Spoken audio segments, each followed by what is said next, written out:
welcome back to my YouTube channel. So for today's video is nandito po tayo sa kabukiran guys. So bibisitahin po natin yung taniman po ng mga ampalaya for today's video. So ayan po guys, yung taniman po ng ampalaya na bibisitahin natin for today's video. So yon guys, so tirik na tirik po yung araw. As you can see guys, so let's go. So andito na po tayo sa taniman po ng ampalaya guys. So ayan guys, so may, as you can see guys, may bunga po tong ampalaya guys. Ayan guys, so ito po yung bunga ng ampalaya. So pwede ka na dito mag-harvest guys kung gusto mo guys. So ayan guys, yung ampalaya guys. This is ampalaya.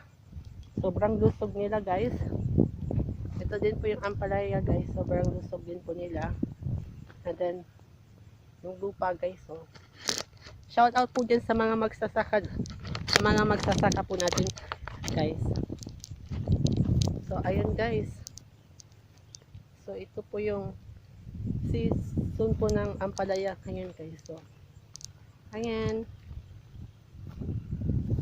so ito yung napakalaking ampalaya guys. So oh my gosh, ito ang ampalaya guys.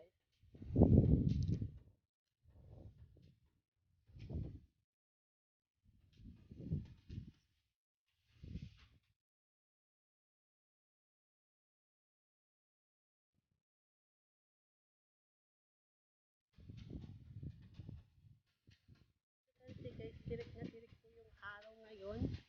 So 12 noon po ng umaga.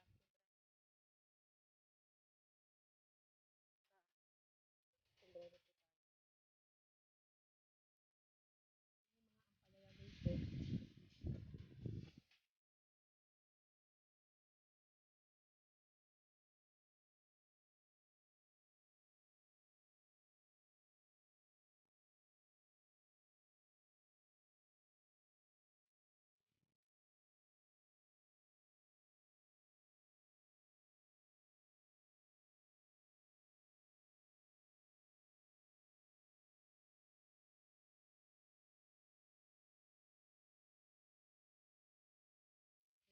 So ampalaya guys. So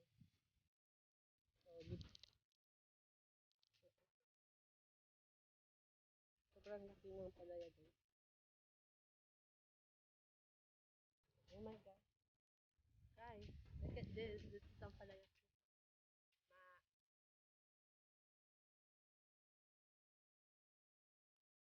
So this one guys, ampalaya. Oh my gosh, the bigger one guys. So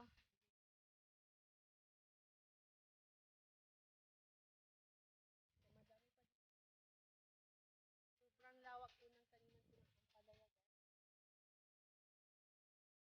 So, thank you so much guys. So I hope you will like this video guys.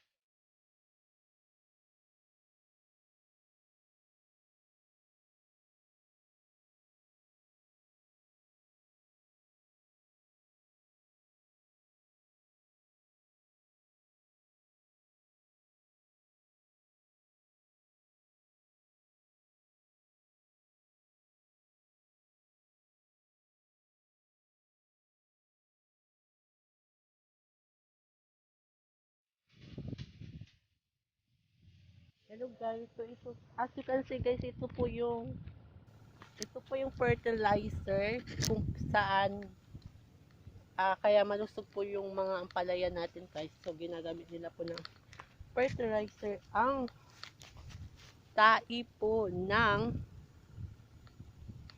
kalabaw.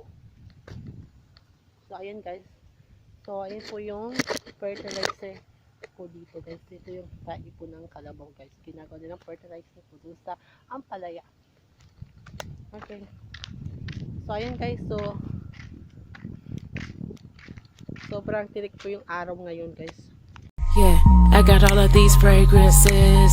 I got all of these fragrances. I got all of these fragrances. I can smell good every single day. Ooh, I got all of these fragrances. I got all of these fragrances.